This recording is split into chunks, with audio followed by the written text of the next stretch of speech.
The biggest benefit of living in Amsterdam is that you have the possibilities of a big metropole, but the atmosphere of a small village. My name is Ruben Bander. I own an art gallery and I'm a chef. Today I'm going to take you to my favorite spots in Amsterdam.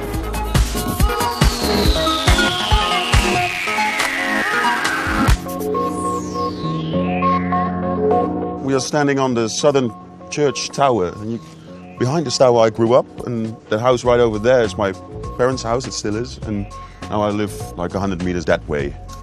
Hey ma, kan je nog één keer komen zwaaien?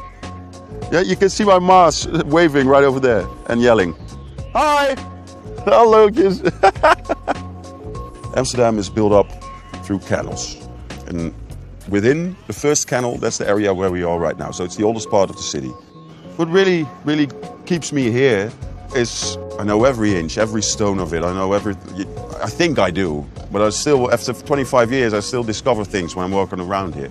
So it's never dull. It's, well, and it's beautiful.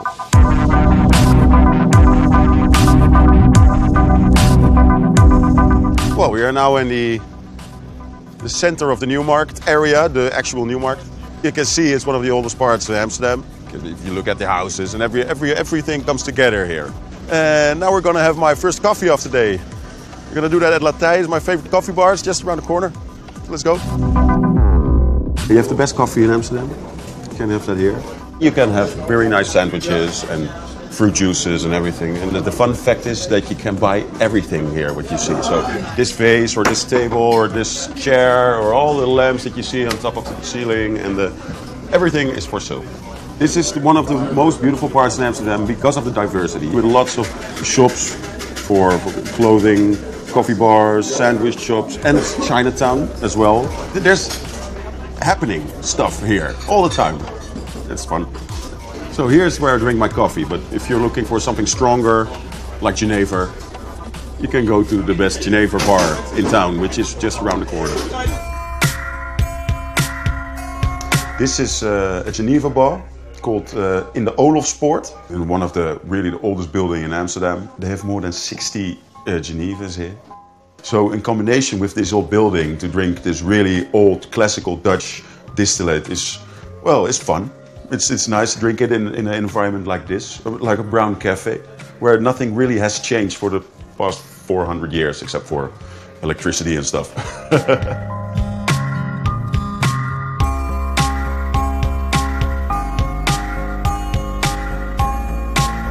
We are now in a public courtyard. There are approximately 10 courtyards like this, which are open for the public. There are way more like places like this in Amsterdam. Only 10 are open, where you just can walk in and relax and take in the silence. You don't hear the trams or the traffic or the noises. So it's like going back in time when you walk in a courtyard like this.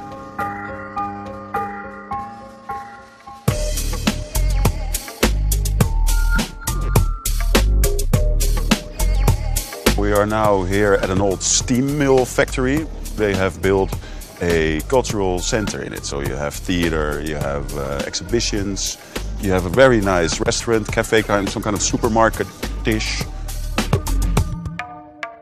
You have a beach, a city beach. It's really nice.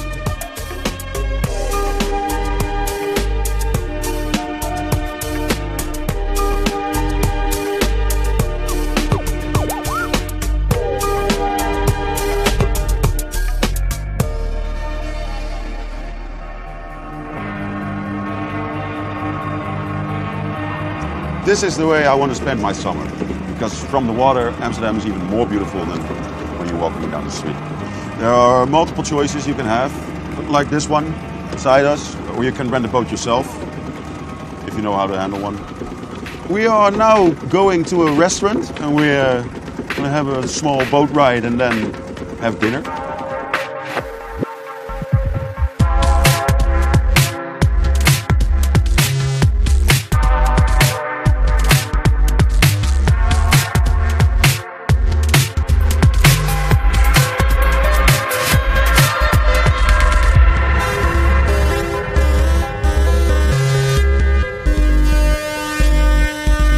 restaurant Rem Island is a former illegal broadcasting island. It lasted for a month, and then it had been rusting for 40 years in the North Sea.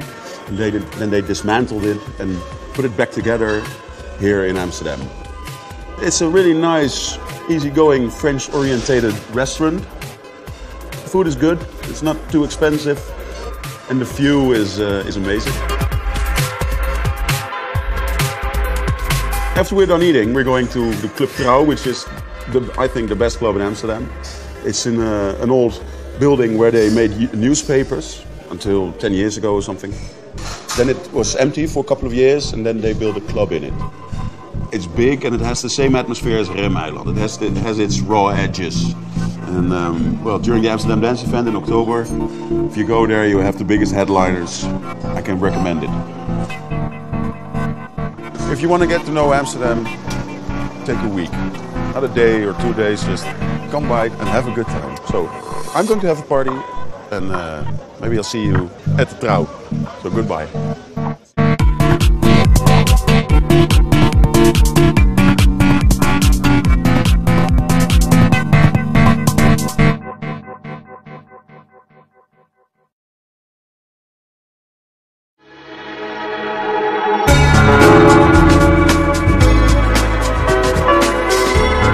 The other day I was in Florence walking on the street, which I'm doing every day, but suddenly I realized, wow, I'm in Florence.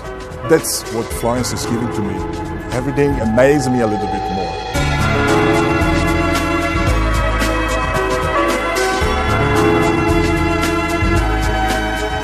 Ciao, my name is Marco Badiani. I am the director of the Florentine, the English language newspaper in Florence. And today we are at the top of the Astoria Hotel enjoying this Florence landscape. Now in Florence is very happening rooftops, so I think it's worth see what you can see. Florence born all around its river, the river Arno. Florence got an enormous growth around two main activities, wool and banks. This allowed in the 13th century to start its growing, and a lot of the Duomo started to be built in that time, and other very important buildings started at that time. Then it got a boost. It got a boost with the period we call Renaissance, and with the coming to the power of the Medici family. The Medici family influenced the Renaissance heavily because they put a lot of money invested in supporting artists. So we can say they were like the big founders of Renaissance. That's the bridge that brings us on the Oltrarno. This is Piazza Pitti, and this is the Pitti Palace. This neighborhood is the Oltrarno. It's very peaceful and relaxed. On the contrary, on the right bank of the Arno, where there is a lot of big chain and more touristic. Here there is less people, more relaxed, slow motion, let me say. You can find a lot of artist atelier, vintage shop, nice restaurants. And it's also the place where a lot of the young people hang out in the evenings to have fun, drinks, or just stay on the street with friends. We're here at the Pitti Mosaici workshop, and we're seeing a technique that is very interesting because it comes directly from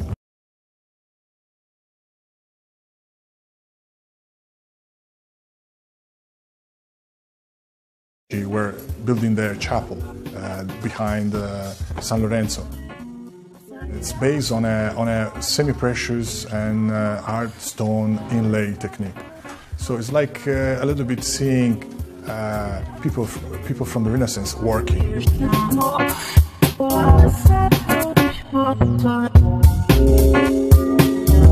So this is a kind of workshop you can find in Oltrarno, where you can still find the real production of shoes.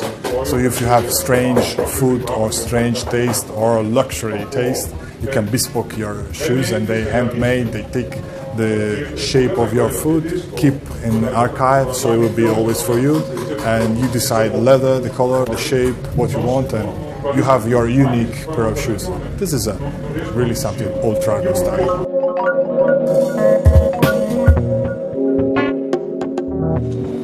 are here in the general market in the center of Florence, in the San Lorenzo area. It's come from the beginning of the end of the 19th century.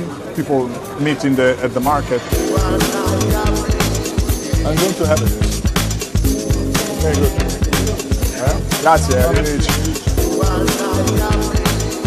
So we're going to have a lampredotto panino. Lampredotto. E qui mettiamo sale e pepe, sì. Sale e pepe, sì. Salsa verde e un po' di salsa piccante. We're going to eat lampredotto panino, which is very typical. Grazie. It's a very typical Florence panino. It's the fourth part of the stomach of the cow. Here started as a poor food, and now it's traditionally very in trend in Florence. You have to taste it because it's a really special consistency and flavor. You want to taste?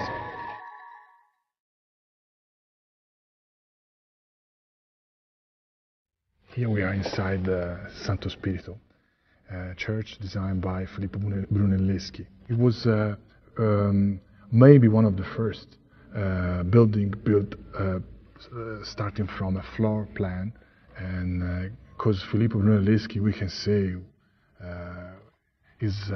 maybe was one of the first architects of history. He likes simple things, and so the main feeling you have in this church is a great harmony, and everything is well proportionated. The Michelangelo cruise that we're going to see right now, it's something that has been rediscovered recently in 1960. They find the crucifix who was completely painted in green, most probably to protect it from the view and the recognition of others, like others in camera, like Napoleon's, to be taken from him. So at that time was restored, and now it's maybe one of the most important pieces in the church. We are here in front of Palanerli by Filippino Lippi. In general, you find this kind of paintings, this kind of masterpiece into museums more than into church. But here we're lucky we have in Santo Spirito the possibilities to see a painting like that. We can enjoy the beauty and be inspired by that. Everybody can come to Santo Spirito. It's a church. In Italy, all the churches are open to public. They can come and visit and enjoy the masterpieces.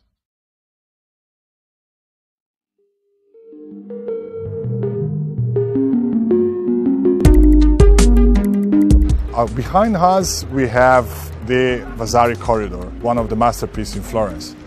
It's actually a passageway that the Medici Grand Duke used and their family used to walk in the city unnoticed. At the time of the Medici, when Vasari built up the Corridoio, butchers used to be there, but the Grand Duke and the Duke, that they feel that not very nice perfume coming from the scratches of the butchers, and they decide to change with another activity, so that's why we have jewelers now. Recently, it's become a hot stuff, the Vasari Corridor, because it's been mentioned by the latest book of Dan Brown, Inferno, and the protagonists used the Corridoio to escape from Palazzo Pitti to Palazzo Vecchio. The Vasari Corridor belongs to the Uffizi Gallery, but has a limited access, so go online and check how to book it. So a good day in Florence, and a happy ending for a good day in Florence is an aperitivo, where you can have good food, good drinks and good music. I came here at the Rivalta because I love to have the sunset on the Arno.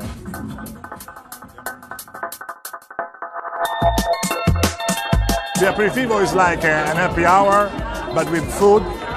So you have a fantastic drink with a buffet, you can enjoy pasta, sandwich, etc., etc.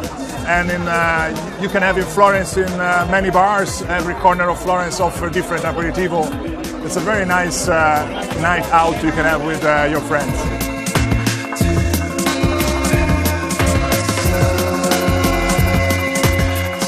You can go to Rome, you can go to Venice, you can go to Milano, but you have to taste Florence.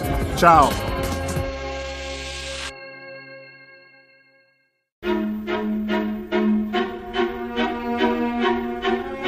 The The first time I came to Paris, I was a student. I just came for the weekend and I didn't really know what to expect, and I fell in love with it immediately. The streets, the cafes, the atmosphere, it really spoke to me, and I thought, oh, maybe I was French in another life. And that's when I knew that I would live here one day, somehow, at some point in my life, and life did bring me here.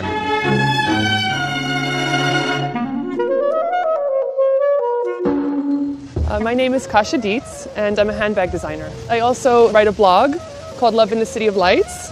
I'm from New York, and I've traveled quite a bit, but I've lived in New York for over 12 years. And one day, I met a handsome Italian who was living in Paris, and I decided to join him to live our story. We're here on the Seine, on Ile Saint-Louis. The Seine is kind of the main waterway, and it's really the heart of Paris. This is actually a very romantic place. In the summer, there's picnickers everywhere. It's actually one of my favorite parts of Paris. In Paris, it's kind of like stepping into the past. It's quiet and serene and romantic and beautiful.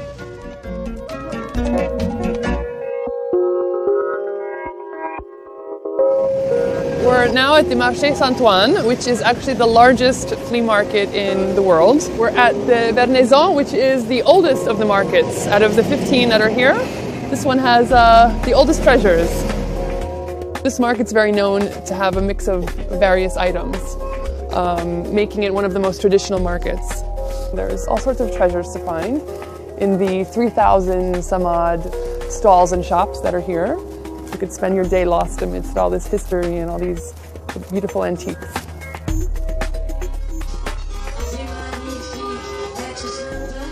This is Chez Loisette, which is one of the oldest cafes, restaurants here in the market. Great for traditional French food and just an interesting ambiance. You really feel like you step back into time.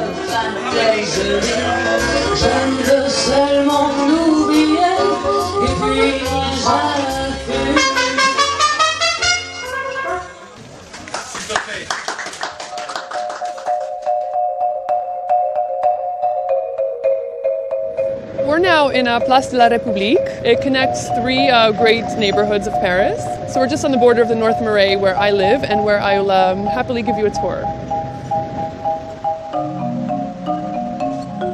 The Marais became popular in the 60s. However, the North Marais was not really recognized, and just in the last 6-7 years, it's really changed a lot and it's become a destination. My favorite spot in North Marais, there's so many. I love Marché des Enfants Rouges, which is the oldest covered market in Paris. It's really the neighborhood market that everyone kind of congregates to and comes to eat lunch and have a drink. This area is also considered to be very bobo.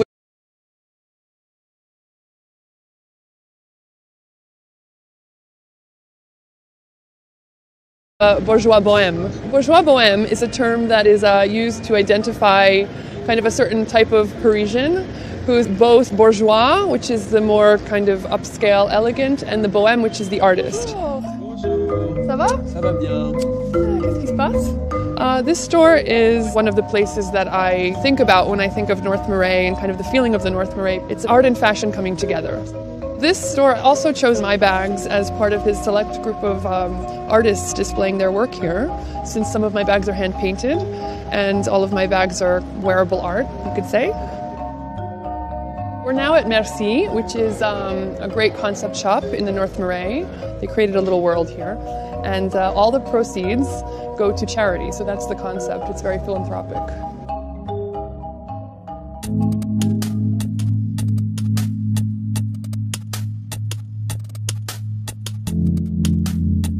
We're now at the Fondation Henri Cartier-Bresson, who's one of the most recognized French photographers and also the father of photojournalism. And we're here which was once an atelier, which is now the home of all of his work, which he opened the year before he passed away. He's actually one of the first to really capture candid shots in photography, so it makes him very unique. And there's a quote of his that I really love. Taking a photograph is putting one's head, one's heart, and one's eye on the same axis.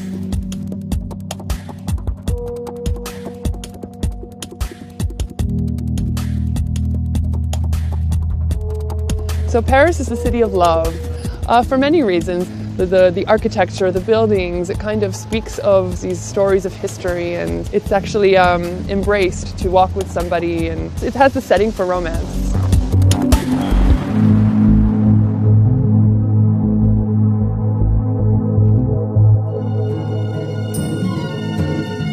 This is one of the first restaurants where my husband brought me when I moved to Paris.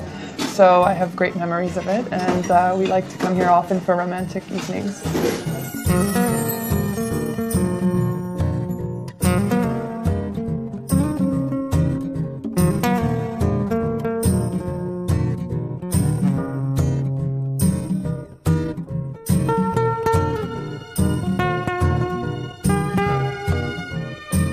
So I hope you enjoyed my tour of Paris. Come back again and fall in love with the City of Lights. Au revoir!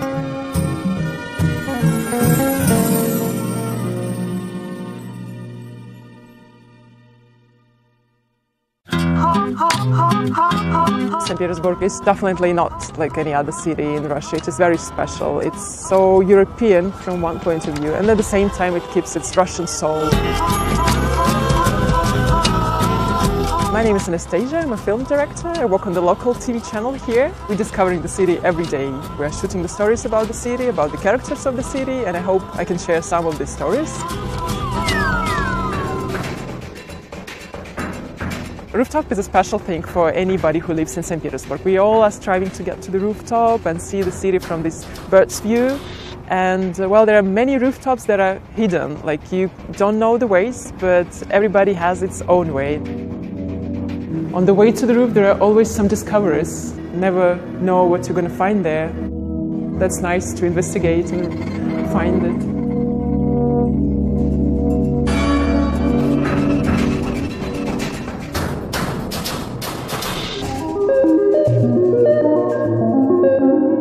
This roof where we are now, this is Loft Project Etagy. We're having a beautiful view from here to the center. I think if somebody wants to have a date, then the guy will ask the girl to go to the rooftop because you can see the whole city from there. It's an unusual view. You can ask locals, maybe somebody will tell you its own secret roof and show you the way. I mean, you have to experience it. It's something to do here.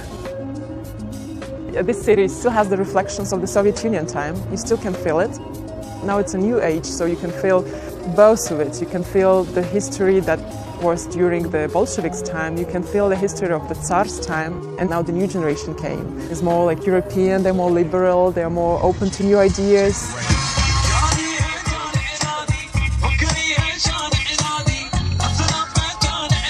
Welcome to New Holland. It's an island built by Peter the Great. It has a long history. And it was a Navy island, but now it's a multicultural space where you can have a rest, where you can walk, and you can even get organic food here and plant your own vegetables. And if you want, you can even join the yoga classes.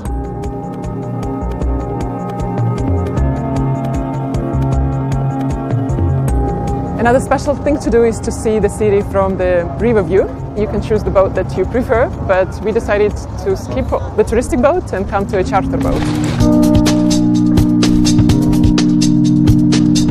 In the beginning of 18th century, Peter the Great had this idea to make a new capital for Russia, and he wanted to make it right here, next to the Baltic Sea, to have the window to Europe.